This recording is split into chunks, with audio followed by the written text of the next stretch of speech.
स्वागत है आपका सबलाइन क्लासेस में। हम आज देख रहे हैं कम्युनिकेशन। तो कम्युनिकेशन से संबंधित प्रश्नों की जो श्रृंखला होगी उस पर आज हम चर्चा करेंगे। और जो भी पुराने प्रश्न पत्र आते हैं मैंने उन्हीं की श्रृंखला बनाई है। अभी तक आपने 4 वीडियो देखे होंगे, आज 5वां वीडियो है।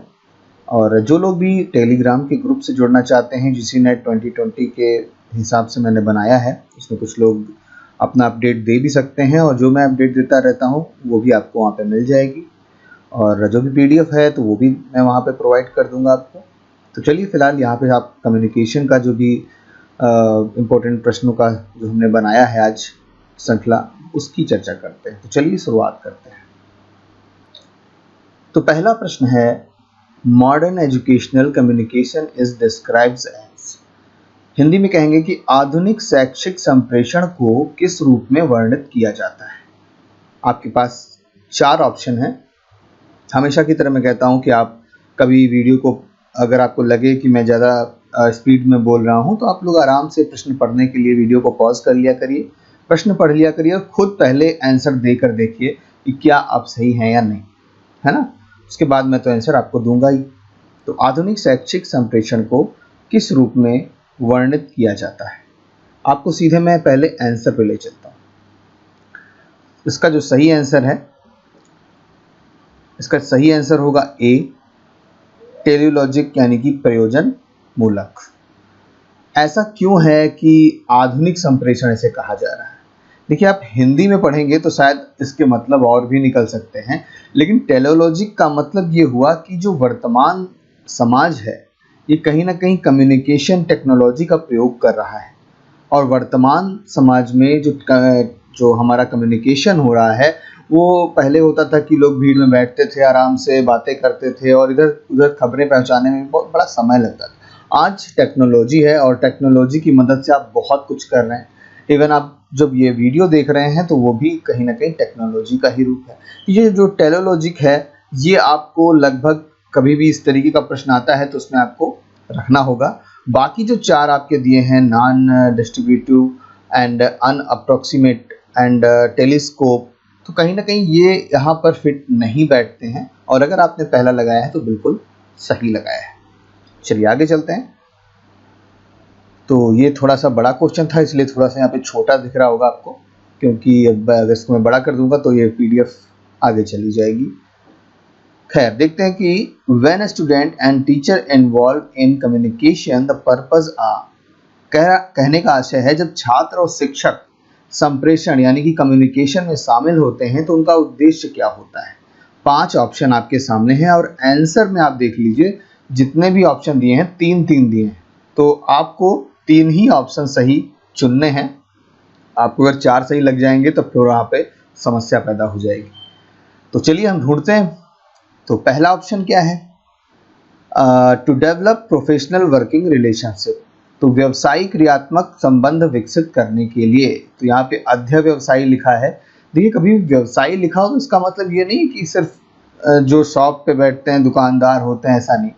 प्रोफेशनल का मतलब यहाँ पर यह है कि एक टीचर जिसका प्रोफेशन टीचिंग है वो, और जो छात्र है और वो पढ़ रहे हैं, तो आपस में जो रिलेशन होना चाहिए वो प्रोफेशनल होना चाहिए, है ना। जैसे हम छात्र और टीचर मिल रहे हैं तो एक प्रोफेशनल रिलेशन भी काम करना चाहिए वहाँ पे। और हमेशा ये कहा जाता है कि जो शिक्षक हैं वो अपने प्रोफेशनल जो वर्क है उसमें अच्छे होने चाहिए, नहीं तो फिर वो टीचर कहाँ रह जाएंगे, है ना।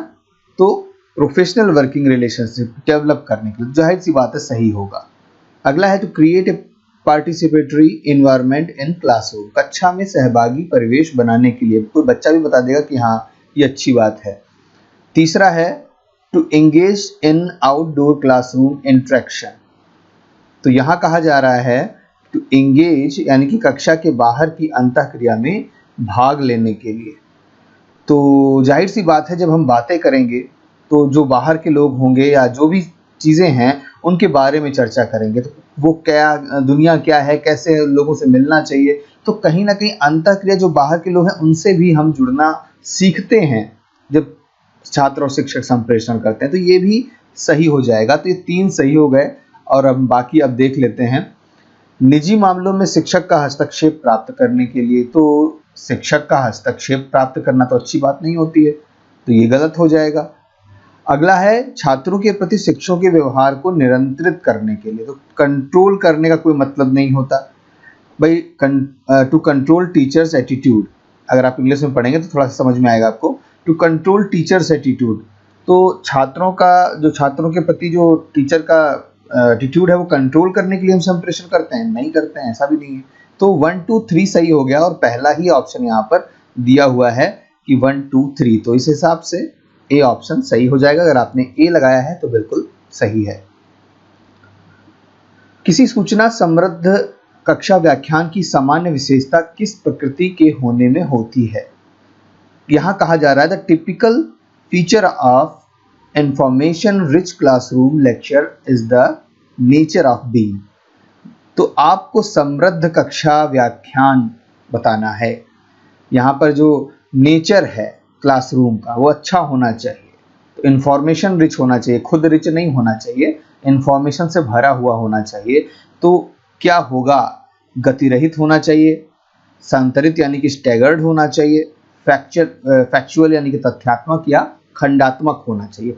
मुझे तो 3 सीधे सीधे गलत लग रहे हैं, और आपका आंसर भी यहाँ पे बिल्कुल मतलब मोटा मोटा सही लग रहा है कि फैक्चुअल होगा, फैक्ट से भरा होना चाहिए, तो इंफॉर्मेशन रिच हो जाएगा अपने आप। तो अगर आपने लगाया है तो नो डाउट, और आपको लगाना भी चाहिए, क्योंकि तीनों जो ऑप्शन है कहीं पे भी आपको डिस्टर्ब करने का प्रयास नहीं कर रहे हैं। अगला प्रश्न है in a classroom the probability of messages reception can be enhanced by, यानी कि किसी कक्षा में संवाद ग्रहण करने की संभाव्यता को निम्नलिखित में से किसके द्वारा बढ़ाया जा सकता है? तो यहाँ पर यह कहा जा रहा है कि आप अगर संवाद कर रहे हैं यानी कि बातें कर रहे हैं, मैस कम्युनिकेशन कर रहे हैं, तो आपके संवाद की जो क्वालिटी है उसको कैसे आप बढ़ा सकते हैं, कैसे व्यवस्थित कर सकते हैं, है ना। बहुत लोग होते हैं, आप देखते हैं क्लास में, हो सकता है आपके साथ भी ऐसा हो कि आप किसी चीज़ को आप रख नहीं पा रहे। आपको पता है कि हाँ बहुत कुछ है इस बात, मेरी बात में दम है, लेकिन आपको रखना नहीं आता। आप जानते हैं कि मैं अगर बोलूँगा ये पॉइंट तो शायद बहुत लोग सुनेंगे और मैं बिल्कुल नया पॉइंट बोलूँगा, लेकिन इसको रखा कैसे जाए, किस तरीके से रखा जाए। और कुछ लोग क्या होता है कि भले उनको आधी बात पता हो, लेकिन वो उतने बेहतरीन ढंग से उसको रखते हैं कि वो बहुत सही लगती है और हम उसका सम्मान भी करने लगते हैं उस बात पर कि हाँ ये बात बिल्कुल सही कही गई है। फिलहाल हम प्रश्न की ओर आते हैं और देखते हैं कि संवाद ग्रहण करने की संभाव्यता क्या होती है। तो using high decibel audio tool, तो यहाँ पर इसका कोई मतलब नहीं है कि आप हाई डेसिबल के ऑडियो टूल यूज़ करो, मतलब बड़े बड़े माइक लगा लो, चिल्लाने लगो और नेताओं की तरह बड़े बड़े वादे कस्में खाने लगो, और कोई मतलब नहीं है उसका। तो जो हल्ला वही मचाएंगे आके जिनको कुछ मिला होगा। आप तो मान लीजिए चले भी जाएंगे तो आपको थोड़ी देर बाद सर दर्द होने लगेगा, तो कोई मतलब नहीं है, काट दीजिए उसको। एस्टेब्लिशिंग ए व्यू पॉइंट, दृष्टिकोण स्थापित करके, तो किसी बात का दृष्टिकोण आप स्थापित कर रहे हैं, ये मुझे सही लग रहा है, लेकिन आगे वाले पॉइंट भी देखने लगे पड़ेंगे मुझे। विद्यार्थियों की अनभिज्ञता उजागर करके, अच्छी बात है, ये भी कहीं ना कहीं सही है। विद्यार्थियों की अनभिज्ञता को उजागर करिए, पता तो चले कि हाँ सच्चाई क्या है। इंक्रीजिंग द इंफॉर्मेशन लोड, सूचना भार में वृद्धि करके। देखिए सूचनाओं के भार में वृद्धि, थोड़ा सा जो लाइन लेंथ बोलने की है अच्छी नहीं लग रही। सूचना में वृद्धि अच्छी लगती है, सूचना भार में वृद्धि का मतलब खूब सारी सूचना मिल गई, अब इसमें सही सही सूचना निकालिए, तो ये तो गलत है। अब इन दोनों में अगर हम चूज करें तो विद्यार्थियों की अनभिज्ञता उजागर करना, ये तो एक गलत बात है। विद्यार्थी हो सकता है जो चीज जानते हैं उसको भी वो भूल हम हटाने का प्रयास कर रहे हैं, नहीं, वो जो जानते हैं वो भी अच्छी बात है, लेकिन जो हम जानते हैं उसको बताना है। तो दृष्टिकोण स्थापित करके, यहाँ पे आपका बी ऑप्शन सही हो जाएगा। आप किसी भी बात को दृष्टिकोण स्थापित करके किसी अपनी बात का की जो प्रोबेबिलिटी है बढ़ा सकते हैं अपने मैसेज की, और इससे क्या होगा कि आपकी बात करने का जो भी ढंग होगा वो अच्छा होगा, उसमें जो वोकैब होंगी, आपको शब्द की भंडार बढ़ाने पड़ेंगे, दृष्टिकोण मेंटेन करना पड़ेगा। ठीक है, तो फिलहाल बी ऑप्शन सही है। पांचवा है शिक्षक और विद्यार्थियों के बीच परस्पर संवाद समीपस्थ जोन का निर्माण करता है। ये क्वेश्चन काफी भ्रम उत्पन्न करने वाला है, तो ऑप्शन में भ्रम लिखा हुआ है, फिलहाल उस पर मत जाइएगा, मैं पूरी बात पहले आपसे बता दूं। The interaction between the teacher and student create a zone of proximal. तो प्रॉक्सिमल के आगे क्या होना चाहिए? विकृति, अंतर्भ्रम या विकास। अगर आपने यूपी टेट या सी टेट का पेपर दिया है ना, किसी भी टेट का पेपर दिया है, तो एक बहुत बड़ा एक पॉइंट आपने अक्सर सुना होगा, 2-3 लोगों का नाम अक्सर सुना होगा, तो उन लोगों का नाम अक्सर आ जाता है। तो उम्मीद है कि आप जहां मैं पहुंचाना चाह रहा हूं वहां आप जा रहे होंगे। आपने एक नाम सुना होगा ZPD, ठीक है। ZPD क्या है? ZPD का फुल फॉर्म है जोन ऑफ प्रॉक्सिमल डेवलपमेंट। तो जोन ऑफ प्रॉक्सिमल डेवलपमेंट कहाँ है? डी रहा। तो विकास। तो जब विद्यार्थियों के बीच परस्पर संवाद होता है, वो क्या, शिक्षक और विद्यार्थियों की परस्पर संवाद क्या निर्माण करता है? ZPD का निर्माण करता है। और ZPD का जो कॉन्सेप्ट है ये किसने दिया था? ये है प्रश्न आज आपके लिए। आपको कमेंट बॉक्स में बताना है कि ZPD का कॉन्सेप्ट किसने दिया था। मुझे नहीं लगता है कि इतनी छोटी सी बात आपको नहीं पता होगी। बहुत ही फेमस प्रश्न है ZPD का कॉन्सेप्ट। तो मैं बता दूं ZPD में क्या होता है। ZPD में ये होता है कि एक छोटा बालक होता है, वो किसी अपने बड़े जिसके पास ज्यादा ज्ञान हो उससे कुछ सीखने का जो प्रयास करता है, और जो भी सीखता है वो उसके अनुभव में आगे बढ़ोतरी करता है छात्र के। तो ये क्या होता है? इसको ZPD कहा गया है, ठीक है। तो ये किसने दिया है आपको बताना है, और आंसर सही फिलहाल है D, zone of proximal development. A good communicator began his her presentation with एक उत्तम संप्रेषक अपना प्रस्तुतिकरण निम्न में से किससे शुरू करता है? देखिए, एक उत्तम संप्रेषक अपना प्रस्तुतिकरण, जो 4 ऑप्शन है, वो कहां से शुरू करना प्रारंभ करेगा? ठीक है, यहाँ उत्तम संप्रेषक की बात करी जा रही है, good presentation. Ice breaker, complex question, non squitter, repetitive phrase. Hindi में आइएगा तो आपको कुछ बातें तो समझ में नहीं आई होंगी। जैसे नानुमिति लिखा है, तो ये नानुमिति क्या होता है मुझे भी नहीं पता, सही बता रहा हूँ। तो नॉन स्क्विटर का मतलब जो आप घुमा फिरा रहे हैं, तो वो चीज़ वहाँ पर ज़्यादा देखने को मिलती है। पुनरावृत्ति पदबंध, वही बात फिर रिपीट हो रही है। कॉम्प्लेक्स क्वेश्चन मतलब जटिल प्रश्नों से ही शुरुआत कर दी, ये क्या है वो क्या है, ये भी कहीं ना कहीं तीनों प्रश्न गलत हो जाएंगे। आइस ब्रेकर इसलिए सही हो जाता है, इसका हिंदी में अर्थ कई प्रकार से आप निकाल सकते हैं। सुगम पूर्वाभ्यास मतलब एक सरल तरीका। हम अपनी बात को जब सरल तरीके से रखना प्रारंभ करते हैं तो लोगों को समझ में आता है कि बात आखिर क्या है। उसके बाद तो हमेशा हम कभी भी सरल से कठिन की ओर जाएंगे, तभी आप कहीं ना कहीं अपनी बात को अच्छे से रख सकते हैं। ओके, तो आइस ब्रेकर कहते हैं। आइस ब्रेकर क्या मतलब? आइस का मतलब अगर लात मारेंगे तो आइस टूट जाएगी, उसका ब्रेकर बनाया है, कोई मतलब थोड़ी है। तो अपनी बात को आसानी से आगे ले जाना आइस ब्रेकर। तो यहाँ पे आपका जो ऑप्शन सही हो जाता है वो है ए। किसी निष्पादन प्रतिमान के अंतर्गत संप्रेषण चर कौन कौन से होते हैं, ये पूछा जा रहा है। तो communication variable involve in model a performance are. तो यहां पर देखते हैं क्या सही है क्या नहीं है। आपने संप्रेषण का वीडियो देखा है तो आपको पता ही होगा कि कैसे संप्रेषण होता है। तो संप्रेषण इधर से शुरुआत होती है। मान लीजिए जो सेंडर है वो इधर से आएगा, जो जिसके पास पहुंचना है उसको रिसीवर कहते हैं। बीच में जो होता है वो चैनल होता है जिसके द्वारा कुछ भी पहुंचेगा, मतलब किस चैनल से आप बात पहुंचा रहे हो, मतलब वीडियो के माध्यम से या किसी लेटर के माध्यम से या मोबाइल के माध्यम से, कैसे भी, ठीक है। तो अब उसमें चीज़ें क्या क्या होती हैं, जैसे जब सेंडर भेजता है किसी रिसीवर के पास अपना, तो वो किसी भी तरीके से भेजता है और पहले वो चीज़ इनकोड हो जाती है कि हाँ लिख गई है, और जब रिसीवर उसको पढ़ता है तो उसको डिकोड करता है ना। तो ये एक मतलब माना जाता है कि हाँ उसने डिकोड कर लिया, मतलब अब उसको पढ़ना वो शुरू कर देगा। भाई लेटर है तो लेटर को खोलना क्या है, एक प्रकार की डिकोडिंग है। लेटर को बंद करके पैक करना क्या है, एक प्रकार की इनकोडिंग है। तो इनकोडिंग और डिकोडिंग दो पहले ही लिखे हुए हैं, तो ये सही हो जाएंगे। उसके बाद लिखा है पैसिव रेजिस्टेंस, निष्क्रिय प्रतिरोध। तो निष्क्रिय प्रतिरोध का कोई मतलब नहीं होता है, तो यहाँ पर ये गलत हो जाएगा, तो ये आप इसको हटा दीजिए।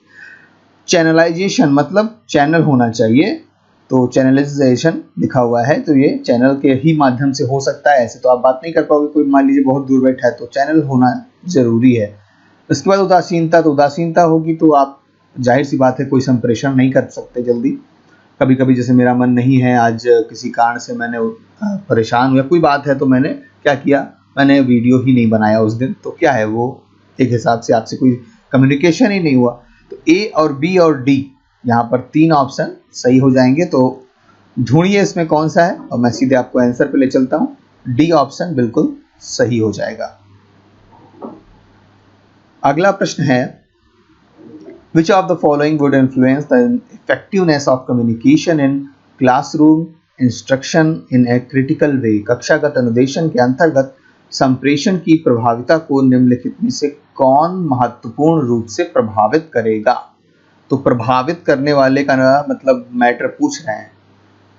प्रभावित करने का मतलब होता है चाहे वो निगेटिव तरीके से प्रभावित करे, चाहे वो सकारात्मक यानी कि पॉजिटिव रूप से प्रभावित। तो कक्षा का अनुदेशन पूछ रहे हैं, तो कम्युनिकेशन इन क्लासरूम, शिक्षक का विषय संबंधी ज्ञान। अगला जो ऑप्शन है वो है शिक्षक की अकादमिक बुद्धिमत्ता और व्यक्तित्व संबंधी विशेषताएं, और शिक्षण कार्य की क्रियान्विति के समय शिक्षक द्वारा वरीयता दी गई शैली। डी है प्रस्तुतिकरण के समय शिक्षक द्वारा प्रस्तुत शिक्षण के उपकरण। इसमें चारों सही हैं, लेकिन ये यूजीसी का जो पुराना हिसाब किताब है, मतलब महत्वपूर्ण रूप से कौन प्रभावित करेगा, आपको ये बताना है, सबसे ज्यादा प्रभावित करने वाले का नाम बताना है। कभी आपसे टीचर का वो पूछा जाए ना कि सब टीचर की सबसे बड़ी क्वालिटी क्या है, कभी भी पूछा जाए, ये मैं कम्युनिकेशन से अलग होकर क्वेश्चन बता रहा हूँ आपको, कभी भी पूछा जाए तो आप हमेशा बताना कि जो शिक्षक का विषय संबंधी ज्ञान है ना, ये सबसे इंपॉर्टेंट होता है, ये सबसे नंबर 1 पर होना चाहिए किसी भी टीचर की क्वालिटी में।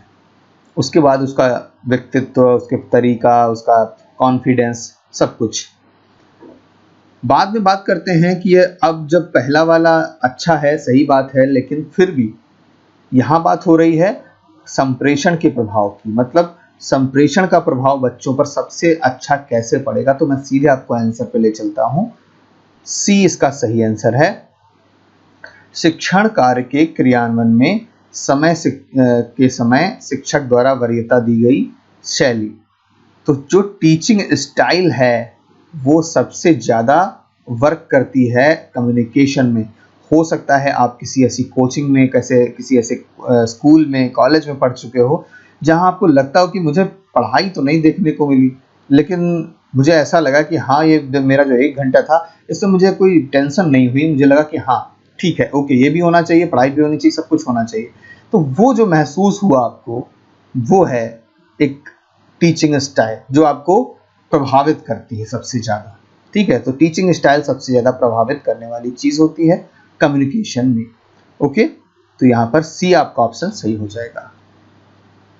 स्पर्श संप्रेषण विज्ञान शब्द का अर्थ क्या है? The word is haptics. Haptic word को याद कर लीजिए, अक्सर क्वेश्चन इससे आ जाते हैं। हो सकता है दूसरे तरीके से प्रश्न आपके सामने हो, ये प्रश्न आ चुका है। तो हैप्टिक होता क्या है? Endemic communication, timely communication, staggered communication या टैक्टाइल कम्युनिकेशन। तो सही आंसर है आपका टैक्टाइल कम्युनिकेशन, यानी कि स्पर्शनीय संप्रेषण। स्पर्शनीय संप्रेषण का सीधा मतलब है जो आपको ये फील कराए, मतलब इसमें कोई वर्बल नहीं होगा, कोई भाषा नहीं होगी, आपको भावों के द्वारा, मतलब आप कभी भी कुछ बोल रहे हैं तो उसमें जो भाव आपके अलग से आते हैं वो है। मान लीजिए आप हाथ पैर चला रहे हैं, प्रयास कर रहे हैं, बॉडी लैंग्वेज एक हिसाब से आप समझ लीजिए, वो चीज़ है स्पर्शनीय संप्रेषण, या जिसको हम हैप्टिक भी कह सकते हैं। ठीक है, एक कक्षा में प्रत्ययकारी संप्रेषण का उद्देश्य लोगों को एक विशेष प्रकार की का जो भी है स्वीकार कराना होता है। इंग्लिश में पढ़ते हैं, persuasive communication is the classroom intends to make people accept a particular. Persuasive जो कम्युनिकेशन है, इस पर अक्सर प्रश्न आ जाते हैं यूजीसी नेट में। मैंने वीडियो जो बनाया है उसमें नहीं बताया है फिलहाल अभी तक, लेकिन अगर आप परसुएसिव कम्युनिकेशन के बारे में पढ़ना चाहते हैं तो आराम से कहीं भी, कोई भी जो लोग पढ़ाते हैं, मैं ये नहीं कहता हूँ यही आप सब कुछ पढ़ लेंगे, आप आराम से कहीं भी पढ़ सकते हैं। परसुएसिव कम्युनिकेशन को इंग्लिश में सर्च करके थोड़ा सा इसके बारे में पढ़ लीजिएगा, लेकिन मैं बता दूं मोटा मोटा आपको, ताकि आपको दिक्कत ना। देखिए, परसुएसिव कम्युनिकेशन एक ऐसा कम्युनिकेशन होता है, यहाँ पे प्रत्ययकारी लिखा हुआ है हिंदी में, हो सकता है किसी दूसरे क्वेश्चन पेपर में हिंदी में कुछ और लिखा हो, इसलिए मैं प्रयास करता हूँ कि आपको वो बात बताऊं जो जरूरी है। तो परसुएसिव कम्युनिकेशन जो शब्द है, इसको अच्छे से याद रखिएगा, क्योंकि ये आपके लिए ज़्यादा इंपॉर्टेंट हो जाता है। ये वर्ड ही इंपॉर्टेंट है, परसुएसिव। तो परसुएसिव जो कम्युनिकेशन है वो क्यों इंपॉर्टेंट है? क्योंकि वो एक प्रकार का आप कुछ भी बोलते हैं तो आप चाहते हैं कि लोग मुझे देखें। हर आदमी ये चाहता है कि जब वो बोल रहे हो तो लोग उसकी सुने। तो कहीं ना कहीं परसुएसिव कम्युनिकेशन चाहता है एक प्रभावकारी संप्रेषण। जब कोई भी संप्रेषण हो रहा हो तो फोकस करवाना अपने आप पे, अपनी बात को इतना अच्छे से कहना, लॉजिकली कहना, टेक्नोलॉजिकली कहना, जैसे भी कोई बात, बस आप पर फोकस होना चाहिए परसुएसिव कम्युनिकेशन में, है ना। तो आपका कोई ना कोई एक पोजीशन होगा, जैसे कुछ होते हैं ना, कुछ नेता ऐसे होते हैं जहां जबरदस्ती बुलाए जाते हैं लोग, भाई सुनो हमारे वहां जाना है, लेकिन कुछ लोगों की को सुनने के लिए लोग आते हैं। जैसे कुछ कवि ऐसे हैं, जैसे आप शायद नाम तो सब सुनने सुना होगा, जैसे कुमार विश्वास है, तो उनका लोग सुनने का प्रयत्न करते हैं, भाई चलो देखते हैं क्या बोल रहे हैं। तो क्या है, उनकी एक पोजीशन है, एक अवस्था है, वो चाहते हैं लोग कि इनको हम सुने। तो उन्होंने एक परसुएसिव कम्युनिकेशन बना लिया है लोगों के बीच में, तो वो है सी आंसर। ठीक है, तो परसुएसिव कम्युनिकेशन इस तरीके का होता है। और भी चीजें इसमें जुड़ी हुई हैं, यहाँ पे मैं पूरी बात नहीं बता पाऊंगा आपको, इसके बारे में आप अलग से सर्च करके जरूर पढ़ लीजिएगा, क्वेश्चन आ सकता है इससे संबंधित। अगला प्रश्न है, classroom communication has a basis in, कक्षागत संप्रेषण का आधार क्या होता है? बहुत ही सरल प्रश्न है, मुझे सीधे आपको आंसर पे ले चलना होगा। मैं कोई भी इसमें नो या ये या वो का नहीं करने वाला हूँ, आपको बोरिंग भी नहीं लगेगा। सीधे अगर आपका आंसर आपको पता है सीधे लगा दीजिए, मुझे नहीं लगता कि आपका ऑप्शन आपको यहाँ सोचने की कोई जरूरत है। तो कक्षागत संप्रेषण यानी कि क्लासरूम कम्युनिकेशन में डी ऑप्शन, श्रोता का गहन संकेंद्रण यानी कि इंटेंसिव लिसनर फोकस होना चाहिए। अगला प्रश्न है, जब मौखिक या अमौखिक संदेश परस्पर विरोधी हों, मौखिक और अमौखिक, तो ये क्या कहा जाता है? अधिकांश लोग विश्वास करते हैं। तो ये कहा जाता है कि अधिकांश लोग, अच्छा हाँ ठीक है, मतलब जब मौखिक या अमौखिक संदेश परस्पर विरोधी हों तो अधिकांश लोग किस प्रकार के संदेश पर ज्यादा विश्वास करेंगे, अमौखिक पर या मौखिक पर? इंग्लिश में भी पढ़ देता हूं एक बार। When verbal and non-verbal message are the contradictory, it is said that most people believe that। तो दो मुंह बनाता हूं मैं यहाँ पर, और बहुत अच्छी मेरी आर्ट नहीं है, ठीक है, तो उम्मीद करता हूं मुंह देख के आप समझ गए क्या है। ये बोल रहे हैं यू आर वेरी गुड, और ये कह रहे हैं यू आर वेरी बैड।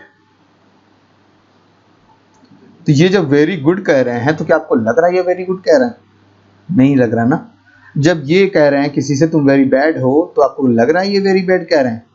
तो आप यहाँ पर जब मौखिक या अमौखिक संदेश हो रहा है, मतलब वेरी गुड जो भाषा निकली ये क्या है, ये एक प्रकार से मौखिक भाषा है। वेरी बैड क्या है, मौखिक भाषा। लेकिन उन्होंने जो मुंह बनाया है ना, मुंह बना के अरे वेरी गुड, हाँ, तो आप देख रहे हो नहीं इसको अच्छा कुछ नहीं लगा, लेकिन ये बोल रहा है।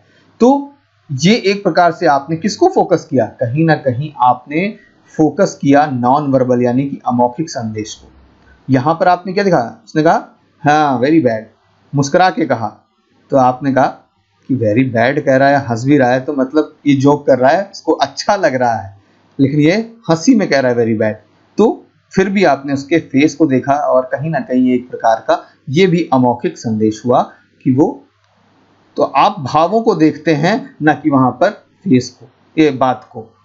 तो यहां पर सही आंसर हो जाएगा सी।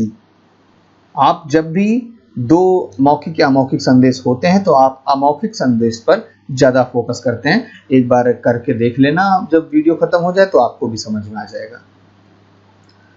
सकारात्मक कक्षा संप्रेषण का परिणाम निम्नलिखित में से क्या होता है? Positive classroom communication held. यहाँ पर 4 ऑप्शन आपको दिए गए हैं। सकारात्मक कक्षा संप्रेषण का परिणाम दबाव तो नहीं हो सकता, समर्पण हो सकता है, आमना सामना अजीब सा है, परसुएशन बिल्कुल हो सकता है। सकारात्मक कक्षा संप्रेषण ही आपको फोकस में लाएगा।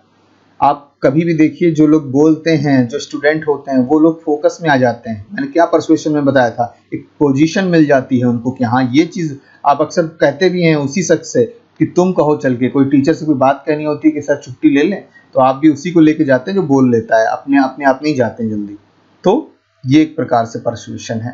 तो सही आंसर आपका डी हो जाएगा। कक्षा संप्रेषण किसका आधार है? Classroom communication is the basis of.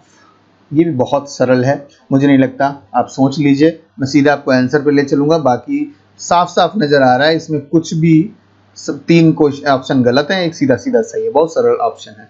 ठीक है, तो उम्मीद है आपने पढ़ लिया होगा। मैं आपको सीधे आंसर पे ले चलता हूँ, ए ऑप्शन सही हो जाता है। यहाँ पे सोशल आइडेंटिटी जो है वो सामाजिक पहचान, तो कक्षा संप्रेषण सामाजिक पहचान का आधार है। आज का लास्ट प्रश्न है, डिजिटल युग में यह भय बना हुआ है कि कक्षा संप्रेषण का परिणाम हो सकता है कैसा? डिजिटल युग का मतलब क्या? आधुनिक युग। जो लोग ज़्यादा से ज़्यादा कम्युनिकेशन करते हैं डिजिटलाइजेशन होके, मतलब आजकल तो यही कहा जा रहा है ना कोरोना काल में कि भाई डिजिटल होके पढ़ो, कहीं नहीं जाना, घर पे सब कुछ पढ़ डालो, ये नेट लगा लो, मोबाइल से पढ़ लो, लैपटॉप पे पढ़ लो, लेकिन डिजिटल में। लेकिन एक भय है, क्या भय है? Stimulation, over stimulation, quick adoption या पैसिव एडॉप्शन। काफ़ी ऐसे यहाँ पर लिखे हुए हैं शब्द जो आपको कंफ्यूज कर सकते हैं। तो मैं आपको बता दूं कि यहाँ पर जो सही आंसर है वो है ओवर स्टिमुलेशन। मतलब अगर आप डिजिटल जो पढ़ाई है इसके प्रति ज़्यादा झुकाव रखेंगे तो आप कुछ ऐसे हरकतें भी कर सकते हैं जो आगे हो सकता है कि ठीक नहीं है। जैसे कुछ लोगों को क्या कहा जाता है, बहुत गेम खेलते हैं, तो आप डिजिटल तरीके से बहुत ज़्यादा गेम खेलने लगेंगे तो कई किरणें होंगी जो आपको नुकसान पहुंचा सकती हैं, या आपकी आंखों पर जोर पड़ सकता है, तो कई दिक्कतें भी आ सकती हैं। तो ओवर स्टिमुलेशन की बात यहाँ पर सही हो जाएगी और आपका बी ऑप्शन सही हो जाएगा। तो फिलहाल आज का जो सत्र है, जो भी प्रश्न श्रृंखला है, यहीं पे समाप्त होती है। उम्मीद करता हूँ आपको आज का सत्र पसंद आया होगा। जल्दी ही मिलते हैं आपको आने वाले वीडियोस में। जुड़े रहिएगा सबलाइन क्लासेस से। Thank you very much.